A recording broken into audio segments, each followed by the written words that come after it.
como recibir la lluvia temprana. Tercer trimestre, tema número 40. Semana 32, 18, 11, 2023, sábado, séptimo día de la semana. Cronograma para el Santo Sábado del Eterno Creador. Al llegar al templo, cada quien ora individualmente, dando así un tiempo para esto. 7 himnos. Oración inicial. Repetir la ley. Recordar los emblemas. Leer una parte del libro de la ley. Tener un libro de peticiones de oración en el santuario. No hay tiempo específico para escribir las peticiones en el cuaderno. Solo el que desea hacerlo y no cosas comprometedoras, pues Dios conoce todo. Luego pasar al estudio del sábado. Luego se termina con 7 himnos. Repetir la ley. Oración final. Las 7 formas de caída. La fuerza. La fuerza. Pero se me dejó saber que ésta no podrá controlar ni dominar una conciencia y decisión firme por Cristo Jesús. Y dijo así, el yo desea tomar por la fuerza o la astucia aquello que no le corresponde o no le es lícito. El yo hace sentir, al que lo porta, superior a todos, inclusive, cree que es superior a mí. El yo maltrata verbal y físicamente a su prójimo y no se muta pues, para él, todo debe ser hecho como él dice y no como yo digo. Mortal engaño satánico. Sentimentalismo. La segunda de ellas, el sentimentalismo, este será grandemente probado en todo su enérgico poder, mas una entera confianza sin reservas en Cristo Jesús es lo que nos garantizará la victoria. Y dijo así, el yo se cree víctima y juega de dicho lado hasta que es confrontado y descubierto. Y ahí cambia a victimario, donde todos tienen la culpa de que él sea así. Este hechizo mortal vive en aquel, cuyo yo está florecido en él. Juego astuto del enemigo desde que se encontró en el maldad, en el cielo. Complacencia.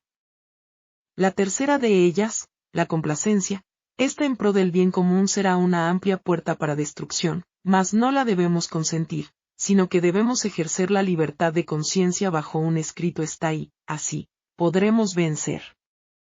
Y dijo así, el yo vive para complacerse y poner, al último las necesidades de su prójimo.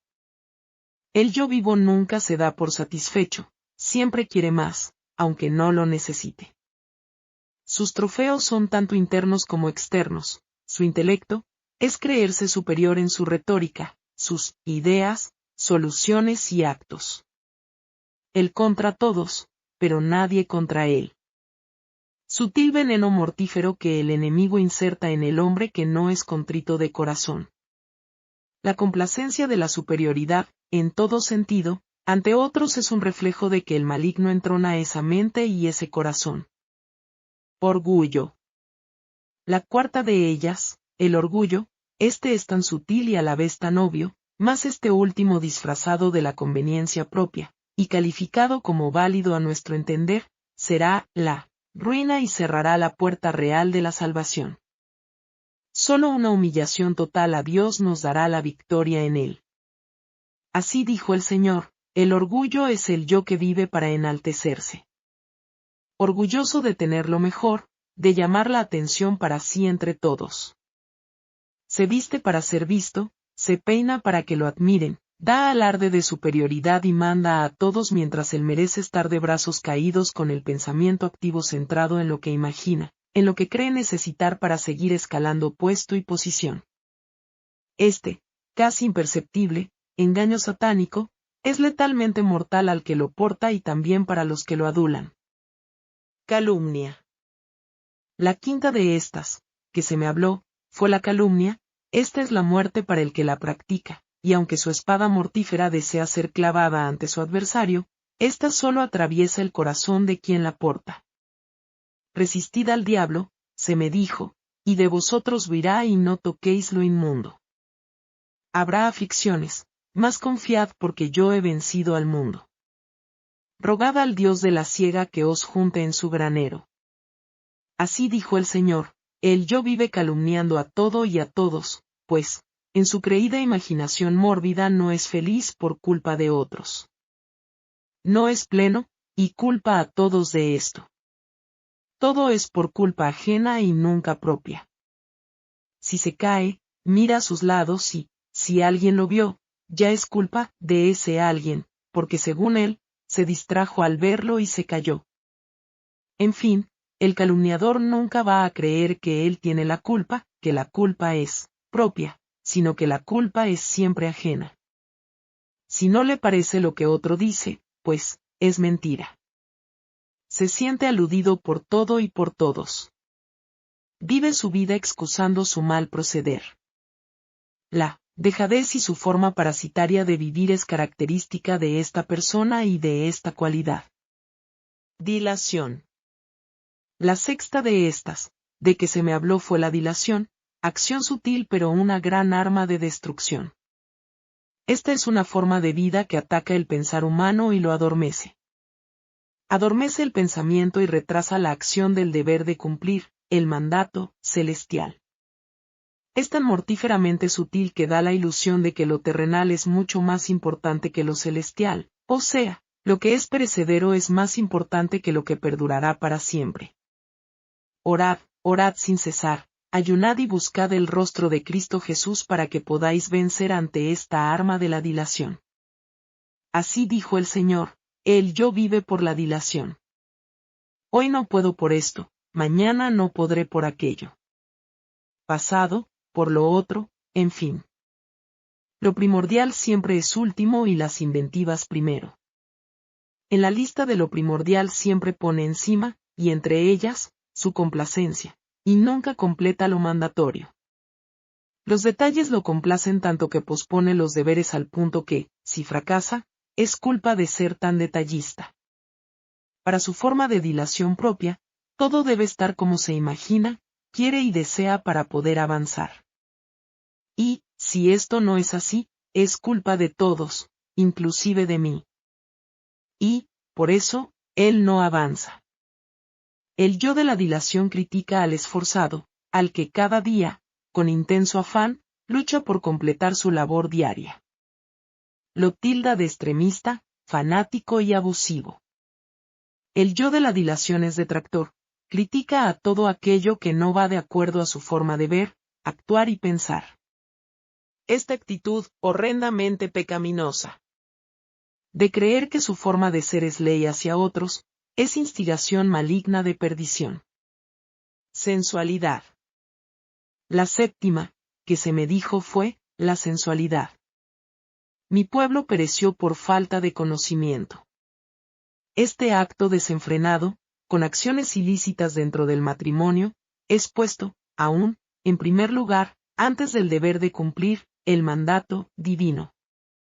A los tales digo ahora, coméis y bebéis y estáis en fiesta, pero vendrán los días en que el esposo no estará y será tiempo de ayuno y oración porque el león rugiente está alrededor de vuestras casas.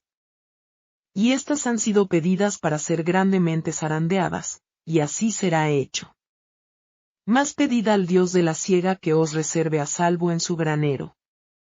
Sed, pues, celosos y arrepentíos porque vendrá la aflicción y, ¿quién podrá permanecer en pie?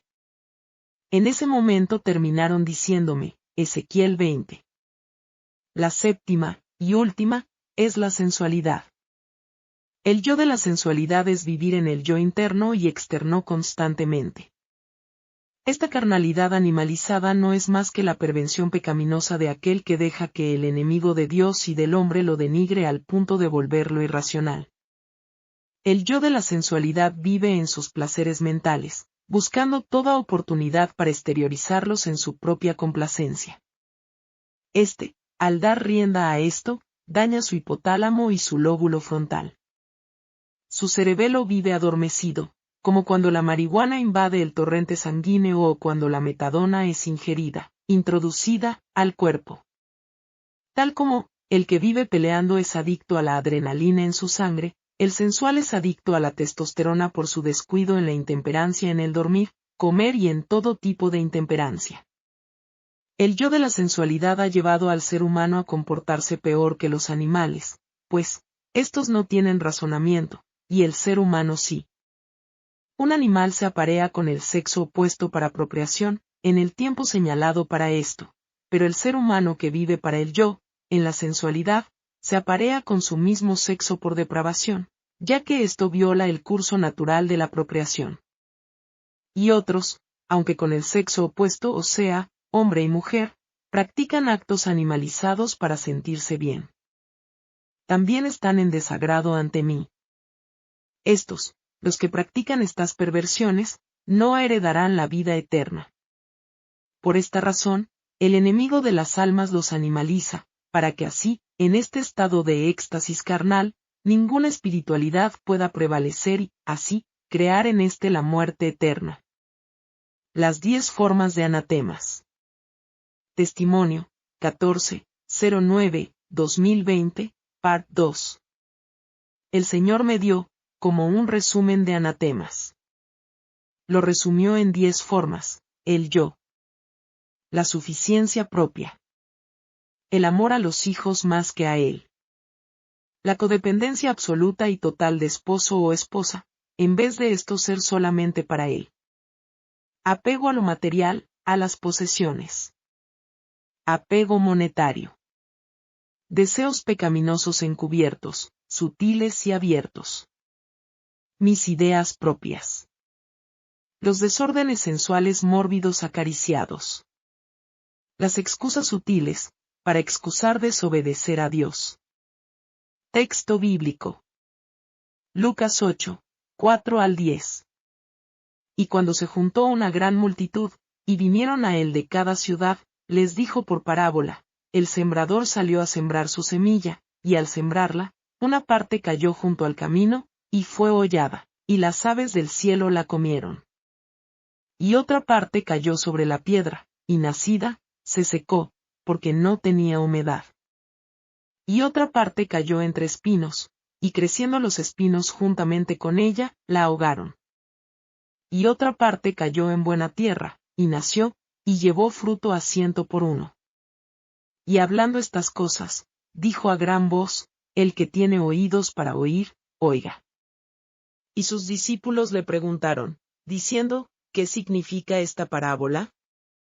Y él dijo: a vosotros os es dado conocer los misterios del reino de Dios, mas a los otros por parábolas, para que viendo no vean, y oyendo no entiendan. Elena Goldwhite. Libro, Palabras de vida del Gran Maestro. Este capítulo está basado en Mateo 13, 1-9, 18-23, Marcos 4, 1-20, Lucas 8, 4-15. Por medio de la parábola del sembrador, Cristo ilustra las cosas del reino de los cielos, y la obra que el gran labrador hace por su pueblo. A semejanza de uno que siembra en el campo, él vino a esparcir los granos celestiales de la verdad. Y su misma enseñanza en parábolas era la simiente con la cual fueron sembradas las más preciosas verdades de su gracia. A causa de su simplicidad, la parábola del sembrador no ha sido valorada como debiera haber sido. De la semilla natural echada en el terreno, Cristo desea guiar nuestras mentes a la semilla del Evangelio, cuya siembra produce el retorno de los hombres a su lealtad a Dios. Aquel que dio la parábola de la semillita es el soberano del cielo, y las mismas leyes que gobiernan la siembra de la semilla terrenal, rigen la siembra de la simiente de verdad. Junto al mar de Galilea se había reunido una multitud para ver y oír a Jesús, una muchedumbre ávida y expectante.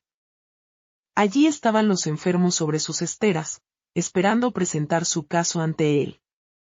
Era el derecho de Cristo conferido por Dios, curar los dolores de una raza pecadora, y ahora reprendía la enfermedad y difundía a su alrededor vida, salud y paz. Como la multitud seguía aumentando, la gente estrechó a Jesús hasta que no había más lugar para recibirlos. Entonces, hablando una palabra a los hombres que estaban en sus barcos de pesca, subió a bordo de la embarcación que lo estaba esperando para conducirlo a través del lago, y pidiendo a sus discípulos que alejaran el barco un poco de la tierra, habló a la multitud que se hallaba en la orilla.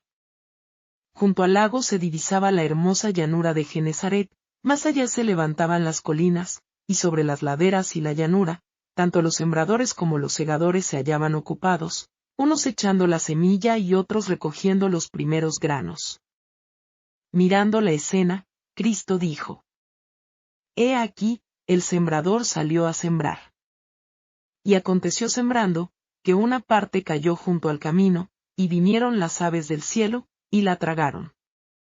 Y otra parte cayó en pedregales, donde no tenía mucha tierra, y luego salió, porque no tenía la tierra profunda, mas, salido el sol, se quemó, y por cuanto no tenía raíz, se secó.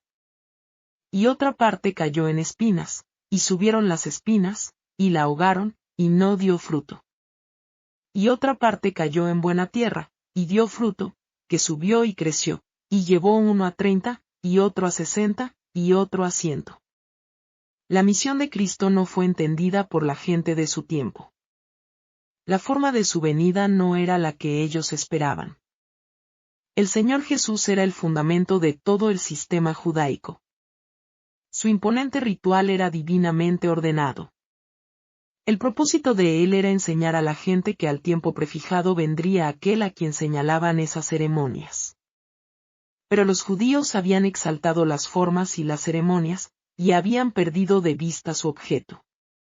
Las tradiciones, las máximas y los estatutos de los hombres ocultaron de su vista las lecciones que Dios se proponía transmitirles. Esas máximas y tradiciones llegaron a ser un obstáculo para la comprensión y práctica de la religión verdadera. Y cuando vino la realidad, en la persona de Cristo, no reconocieron en él el cumplimiento de todos sus símbolos, la sustancia de todas sus sombras. Rechazaron a Cristo, el ser a quien representaban sus ceremonias, y se aferraron a sus mismos símbolos e inútiles ceremonias. El Hijo de Dios había venido, pero ellos continuaban pidiendo una señal. Al mensaje, arrepentíos, que el reino de los cielos se ha acercado, contestaron exigiendo un milagro. El Evangelio de Cristo era un tropezadero para ellos porque demandaban señales en vez de un Salvador. Esperaban que el Mesías probase sus aseveraciones por poderosos actos de conquista, para establecer su imperio sobre las ruinas de los imperios terrenales. Cristo contestó a esta expectativa con la parábola del sembrador. No por la fuerza de las armas, no por violentas interposiciones había de prevalecer el reino de Dios, sino por la implantación de un nuevo principio en el corazón de los hombres. Testimonio, 02/02/2019. La paz desapareciendo del mundo. Amados. Se me dejó saber que hoy, ya en el mundo, hay muchos lugares donde no existe la paz, y en los que aún existe algo de esta, muy pronto desaparecerá. Pronto, la burbuja en la que vivimos se pinchará y cada uno verá la real realidad de su obstinado camino, unos para salvación, y otros para perdición habrán quedado separados definitivamente dentro del pueblo que dice conocer a su Dios. Pronto, la marcha de esto acabará para dar paso a la aparición del enemigo de Dios que, con maravillosa artimaña, convencerá a muchos y la paz esperada será su voz resonante. Las masas que están convencidas de no haber otra escapatoria rogarán por su ayuda y así será la entrada triunfante del enemigo de Dios y su creación. Unos a sabiendas, y otros sinceramente engañados, comenzarán reformas drásticas en pro del plan instigado del mal, mas el pueblo que sigue a su grande y poderoso Dios se esforzará y actuará. Se me dejó saber que pronto la lluvia temprana cesará, y todos los que hayan obedecido a los requerimientos divinos serán investidos con el refrigerio final. Y así, cuando el mundo esté investido del hechizo infernal del archiengañador, una luz refulgente, imparable, comenzará su fulgor en toda esquina del mundo y a ningún oído escapará. Aquellos que el enemigo ha querido mantener en jaque, pero son sinceros, esta luz brillará sobre ellos y despertarán en el último llamado de amor y misericordia de este mundo condenado a la destrucción. Maravillosa escena, amados. Indescriptible momento, que pasó ante mí, será aquel cuando el ejército del príncipe Emmanuel esté listo y preparado. Y, ya, avance en defensa de aquellos que se han entregado bajo la bandera del príncipe Emmanuel. Arropados por una inmensa gloria y un impulso indetenible, Su corazón rebosa de inmensa alegría y gran agradecimiento por aquel que, siendo el Rey del universo, se bajó hasta lo sumo por la salvación de sus almas. Algunos, muertos en el camino del deber, y otros, aún en el sendero escabroso, pronto quedarán reunidos para siempre y nunca más nada les podrá separar. Es el tiempo, amados, y este casi ha llegado, cuando con el poder y el espíritu de Elías, el corazón de los padres se volverá a los hijos y de los hijos a los padres. Este poder proveniente de lo alto romperá el hechizo satánico de todo aquel que aún tenga algo de verde. Este poder apelará a lo aprendido en los primeros años de sus vidas. Este espíritu hará que sus mentes sean impacientadas de tal forma que la verdad vuelva a brillar en sus vidas. A vosotros os toca ayunar, orar y velar en todo tiempo. Es momento de clamar los unos por los otros. Toda crisis será desatada. El cielo se movilizará en pro de la salvación de las almas. En estos últimos momentos, todo esfuerzo será hecho y toda medida será aplicada. El pueblo verdadero reconocerá este esfuerzo divino, y aún ante la vida o la muerte de familiares y amigos, verán la mano misericordiosa de Dios activando en pro de la salvación del hombre. Alistaos. Ungid vuestras cabezas, sacerdotes del rebaño familiar, ungid vuestros primogénitos y reconoced que son míos por derecho y redención. Apartaos de la apostasía. Apartaos para buscar mi rostro. No hagáis nada que no sea un, así dice Jehová y yo os autorice.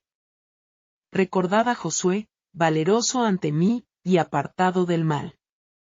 ¿Dónde están los sacerdotes del rebaño familiar? Despertad, despertad. Pues el día es casi llegado, levantad bandera a Jehová sobre vuestros hogares y proclamad: yo y mi casa serviremos a Jehová.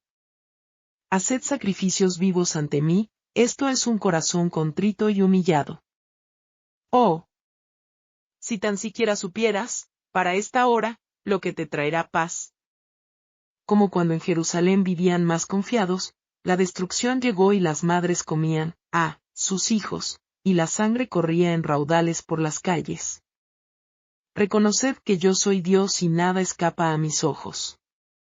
Venid a mí y tendréis descanso y haced tesoros en el cielo donde el orín y la polilla no corrompen ni las manos hurtan. En aquel gran día de gloria, muchos escucharán mi voz y recordarán que fui yo quien les hablé, mas acallaron mi voz. Allí correrá el valiente y será el llorar y crujir de dientes. ¿Qué más podré hacer yo por mi viña?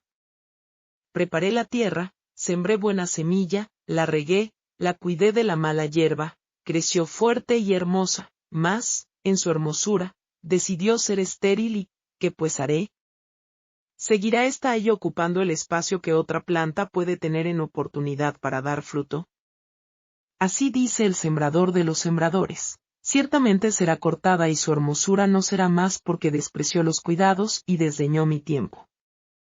Procurad, así, cada uno de no ser cortado por el gran sembrador, porque esta planta será cortada y nunca más podrá ser vista.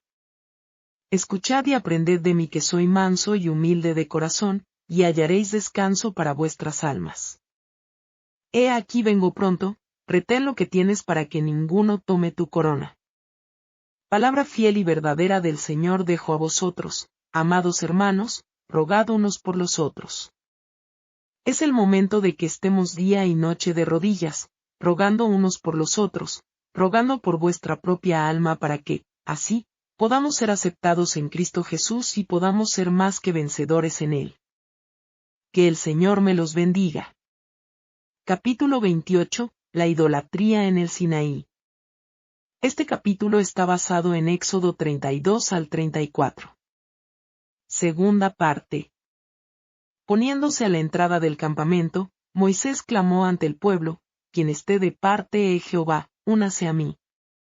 Los que no habían participado en la apostasía debían colocarse a la derecha de Moisés, los que eran culpables, pero se habían arrepentido, a la izquierda. La orden fue obedecida. Se encontró que la tribu de Leví no había participado del culto idólatra. Entre las otras tribus había muchos que, aunque habían pecado, manifestaron arrepentimiento. Pero un gran grupo formado en su mayoría por la multitud mixta, que instigara la fundición del becerro, persistió tercamente en su rebelión. En el nombre del Señor Dios de Israel, Moisés ordenó a los que estaban a su derecha y que se habían mantenido limpios de la idolatría, que empuñaran sus espadas y dieran muerte a todos los que persistían en la rebelión. Y cayeron del pueblo en aquel día como 3,000 hombres. Sin tomar en cuenta la posición, la parentela ni la amistad, los cabecillas de la rebelión fueron exterminados, pero todos los que se arrepintieron y humillaron, alcanzaron perdón. Los que llevaron a cabo este terrible castigo, al ejecutar la sentencia del Rey del Cielo, procedieron en nombre de la autoridad divina.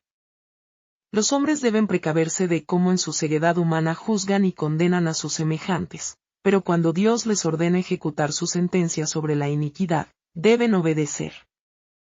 Los que cumplieron ese penoso acto, manifestaron con ello que aborrecían la rebelión y la idolatría, y se consagraron más plenamente al servicio del verdadero Dios. El Señor honró su fidelidad, otorgando una distinción especial a la tribu de Leví.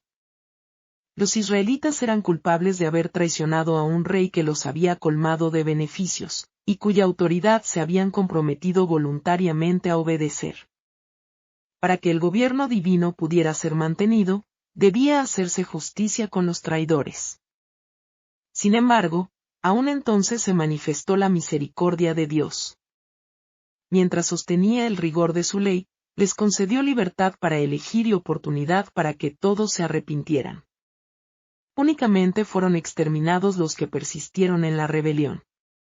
Era necesario castigar ese pecado para atestiguar ante las naciones circunvecinas cuánto desagrada a Dios la idolatría. Al hacer justicia en los culpables, Moisés, como instrumento de Dios, debía dejar escrita una solemne y pública protesta contra el crimen cometido. Como en lo sucesivo los israelitas debían condenar la idolatría de las tribus vecinas, sus enemigos podrían acusarlos de que, teniendo como Dios a Jehová, habían hecho un becerro y lo habían adorado en Horeb. Cuando así ocurriera, aunque obligado a reconocer la verdad vergonzosa, Israel podría señalar la terrible suerte que corrieron los transgresores, como evidencia de que su pecado no había sido sancionado ni disculpado. El amor, no menos que la justicia, exigía que este pecado fuera castigado. Dios es protector y soberano de su pueblo. Destruye a los que insisten en la rebelión, para que no lleven a otros a la ruina. Al perdonar la vida a Caín, Dios había demostrado al universo cuál sería el resultado si se permitiera que el pecado quedara impune. La influencia que, por medio de su vida y ejemplo, él ejerció sobre sus descendientes condujo a un estado de corrupción que exigió la destrucción de todo el mundo por el diluvio. La historia de los antediluvianos demuestra que una larga vida no es una bendición para el pecador. La gran paciencia de Dios no los movió a dejar la iniquidad. Cuanto más tiempo vivían los hombres, tanto más corruptos se tornaban. Así también habría sucedido con la apostasía del Sinaí. Si la transgresión no se hubiera castigado con rapidez, se habrían visto nuevamente los mismos resultados. La tierra se habría corrompido tanto como en los días de Noé. Si se hubiera dejado vivir a estos transgresores, habrían provocado mayores males que los que resultaron por la vida a Caín. Por obra de la misericordia de Dios miles de personas sufrieron para evitar la necesidad de castigar a millones. Para salvar a muchos había que castigar a los pocos. Además, como el pueblo había despreciado su lealtad a Dios, había perdido la protección divina, y privada de su defensa, toda la nación quedaba expuesta a los ataques de sus enemigos. Si el mal no se hubiera eliminado rápidamente, pronto habrían sucumbido todos, víctimas de sus muchos y poderosos enemigos. Fue necesario para el bien de Israel mismo y para dar una lección a las generaciones venideras, que el crimen fuera castigado de inmediato. Y no fue menos misericordioso para los pecadores mismos que se los detuviera a tiempo en su pecaminoso derrotero. Si se les hubiera perdonado la vida, el mismo espíritu que los llevó a la rebelión contra Dios se habría manifestado en forma de odio y discordia entre ellos mismos, y por fin se habrían destruido el uno al otro. Fue por amor al mundo, por amor a Israel, y aún por amor a los transgresores mismos, por lo que el crimen se castigó con rápida y terrible severidad. Cuando el pueblo reaccionó y comprendió la enormidad de su culpa, el terror se apoderó de todo el campamento. Se temió que todos los transgresores fueran exterminados. Compadecido por la angustia del pueblo, Moisés prometió suplicar a Dios una vez más por ellos. Moisés dijo al pueblo: «Vosotros habéis cometido un gran pecado, pero yo subiré ahora a donde está Jehová, quizá le aplacaré acerca de vuestro pecado». Fue, y en su confesión ante Dios dijo: «Te ruego que perdones ahora su pecado, y si no, bórrame del libro que has escrito». Jehová respondió a Moisés: «Al que peque contra mí, lo borraré yo de mi libro. Ve, pues, ahora, lleva a este pueblo a donde te he dicho. Mi ángel irá delante de ti, pero en el día del castigo, los castigaré por su pecado». En la súplica de Moisés, se dirige nuestra atención a los registros celestiales en los cuales están inscritos los nombres de todos los seres humanos, y sus acciones, sean buenas o malas, se anotan minuciosamente. El libro de la vida contiene los nombres de todos los que entraron alguna vez en el servicio de Dios. Si alguno de estos se aparta de él y mediante una obstinada insistencia en el pecado se endurece finalmente contra las influencias del Espíritu Santo, su nombre será raído del libro de la vida el día del juicio y será condenado a la destrucción.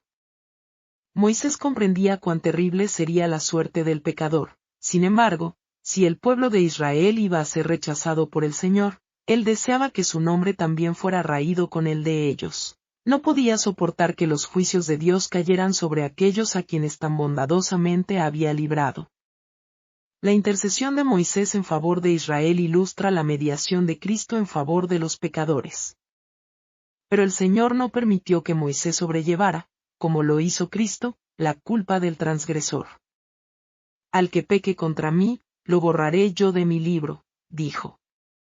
Con profunda tristeza el pueblo enterró a sus muertos.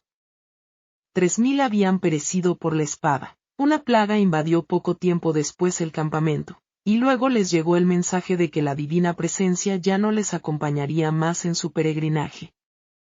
Jehová había declarado: «Yo no subiré contigo, no sea que te destruya en el camino, pues eres un pueblo muy terco». Y se les ordenó: «Quítate, pues, ahora tus atavíos, para que yo sepa lo que te he de hacer».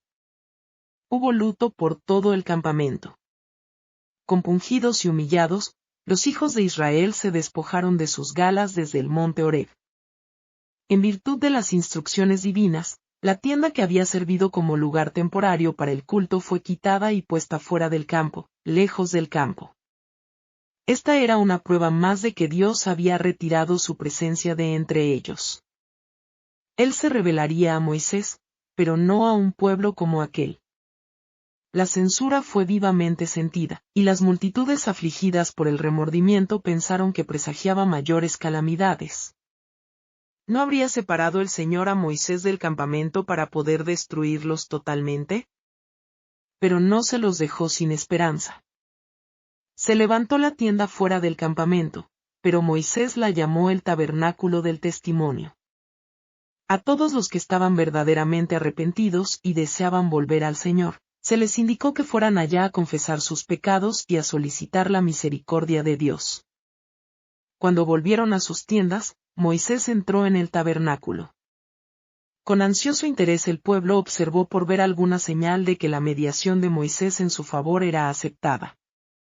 Si Dios condescendencia a reunirse con él, habría esperanza de que no serían totalmente destruidos. Cuando la columna de nube descendió y se posó a la entrada del tabernáculo, el pueblo lloró de alegría, y se levantaba cada uno a la puerta de su tienda y adoraba. Moisés conocía bien la perversidad y ceguera de los que habían sido confiados a su cuidado, conocía las dificultades con las cuales tendría que tropezar. Pero había aprendido que para persuadir al pueblo, debía recibir ayuda de Dios. Pidió una revelación más clara de la voluntad divina, y una garantía de su presencia. «Mira, tú me dices, saca a este pueblo, pero no me has indicado a quién enviarás conmigo». Sin embargo, tú dices, yo te he conocido por tu nombre y has hallado también gracia a mis ojos.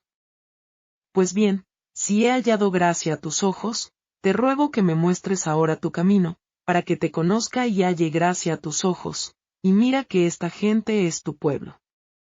La contestación fue, mi presencia te acompañará y te daré descanso. Pero Moisés no estaba satisfecho todavía.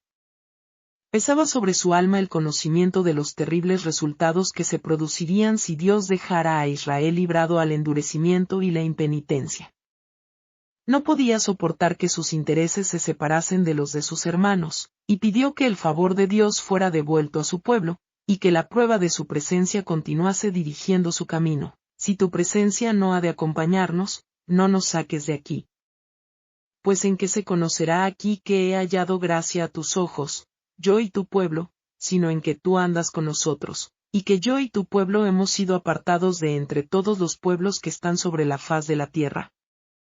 Esta fue la respuesta, también haré esto que has dicho, por cuanto has hallado gracia a mis ojos y te he conocido por tu nombre. El profeta aún no dejó de suplicar. Todas sus oraciones habían sido oídas, pero tenía fervientes deseos de obtener aún mayores pruebas del favor de Dios. Entonces hizo una petición que ningún ser humano había hecho antes, te ruego que me muestres tu gloria. Dios no lo reprendió por su súplica ni la consideró presuntuosa, sino que, al contrario, dijo bondadosamente, yo haré pasar toda mi bondad delante de tu rostro. Ningún hombre puede, en su naturaleza mortal, contemplar descubierta la gloria de Dios y vivir, pero a Moisés se le aseguró que presenciaría toda la gloria divina que pudiera soportar. Nuevamente se le ordenó subir a la cima del monte. Entonces la mano que hizo el mundo, aquella mano que arranca los montes con su furor, y no conocen quién los trastornó, Job 9, 5, tomó a este ser hecho de polvo, a ese hombre de fe poderosa, y lo puso en la hendidura de una roca, mientras la gloria de Dios y toda su bondad pasaban delante de él. Esta experiencia, y sobre todo la promesa de que la divina presencia lo ayudaría, fueron para Moisés una garantía de éxito para la obra que tenía delante, y la consideró como de mucho más valor que toda la sabiduría de Egipto, o que todas sus proezas como estadista o jefe militar. No hay poder terrenal, ni habilidad ni ilustración que pueda sustituir la presencia permanente de Dios. Para el transgresor es terrible caer en las manos del Dios viviente, pero Moisés estuvo solo en la presencia del Eterno y no temió, porque su alma estaba en armonía con la voluntad de su Creador. El salmista dice, si en mi corazón hubiera yo mirado a la maldad, el Señor no me habría escuchado. En cambio la comunicación íntima de Jehová es con los que le temen, y a ellos hará conocer su pacto. Salmo 66, 18, 25, 14. La deidad se proclamó a sí misma, Jehová. Jehová. Dios fuerte, misericordioso y piadoso, tardo para la ira y grande en misericordia y verdad, que guarda misericordia a millares, que perdona la iniquidad, la rebelión y el pecado, pero que de ningún modo tendrá por inocente al malvado. Apresurándose, bajó la cabeza hasta el suelo y adoró. De nuevo imploró a Dios que perdonara la iniquidad de su pueblo, y que lo recibiera como su heredad. Su oración fue contestada. El Señor prometió benignamente renovar su favor hacia Israel, y hacer por él maravillas que no han sido hechas en toda la tierra, ni en nación alguna. 40 días con sus noches permaneció Moisés en el monte, y todo este tiempo, como la primera vez, fue milagrosamente sustentado. No se permitió a nadie subir con él, ni durante el tiempo de su ausencia nadie debía acercarse al monte. Siguiendo la orden de Dios, había preparado 2 tablas de piedra y las había llevado consigo a la cúspide del monte, y el Señor otra vez escribió en tablas las palabras del pacto, los 10 mandamientos. Durante el largo tiempo que Moisés pasó en comunión con Dios, su rostro había reflejado la gloria de la presencia divina. Sin que él lo notara, cuando descendió del monte, su rostro resplandecía con una luz deslumbrante. Ese mismo fulgor iluminó el rostro de Esteban cuando fue llevado ante sus jueces. Entonces todos los que estaban sentados en el concilio, al fijar los ojos en él, vieron su rostro como el rostro de un ángel. Hechos 6:15. Tanto Aarón como el pueblo se apartaron de Moisés, tuvieron miedo de acercarse a él. Viendo su terror y confusión, pero ignorando la causa, los instó a que se acercaran. Les traía la promesa de la reconciliación con Dios, y la seguridad de haber sido restituidos a su favor. En su voz no percibieron otra cosa que amor y súplica, y por fin uno de ellos se aventuró a acercarse a él. Demasiado temeroso para hablar, señaló en silencio el semblante de Moisés y luego hacia el cielo. El gran jefe comprendió. Conscientes de su culpa, sintiéndose todavía objeto del desagrado divino, no podían soportar la luz celestial, que, si hubieran obedecido a Dios, los habría llenado de gozo. En la culpabilidad hay temor. En cambio, el alma libre de pecado no quiere apartarse de la luz del cielo. Moisés tenía mucho que comunicarles, y compadecido del temor del pueblo, se puso un velo sobre el rostro, y desde entonces continuó haciéndolo cada vez que volvía al campamento después de estar en comunión con Dios. Mediante este resplandor, Dios trató de hacer comprender a Israel el carácter santo y exaltado de su ley, y la gloria del Evangelio revelado mediante Cristo. Mientras Moisés estaba en el monte, Dios le entregó, no solamente las tablas de la ley, sino también el plan de la salvación. Vio que todos los símbolos y tipos de la religión judaica prefiguraban el sacrificio de Cristo, y era tanto la luz celestial que brota del Calvario como la gloria de la ley de Dios, lo que hacía fulgurar el rostro de Moisés. Aquella iluminación divina era un símbolo de la gloria del pacto del cual Moisés era el mediador visible, el representante del único intercesor verdadero. La gloria reflejada en el semblante de Moisés representa las bendiciones que, por medio de Cristo, ha de recibir el pueblo que obedece los mandamientos de Dios. Atestigua que cuanto más estrecha sea nuestra comunión con Dios, y cuanto más claro sea nuestro conocimiento de sus requerimientos, tanto más plenamente seremos transfigurados a su imagen, y tanto más pronto llegaremos a ser participantes de la naturaleza divina. Moisés fue un símbolo de Cristo. Como intercesor de Israel, veló su rostro, porque el pueblo no soportaba la visión de su gloria. Asimismo Cristo, el divino mediador, veló su divinidad con la humanidad cuando vino a la tierra. Si hubiera venido revestido del resplandor del cielo, no habría hallado acceso a los corazones de los hombres, debido al estado pecaminoso de éstos. No habrían podido soportar la gloria de su presencia. Por lo tanto, se humilló a sí mismo, tomando la semejanza de carne de pecado, Romanos 8:3, para poder alcanzar y elevar a la raza caída. Himnos. 352, levántate, cristiano. 365, solitarios corazones.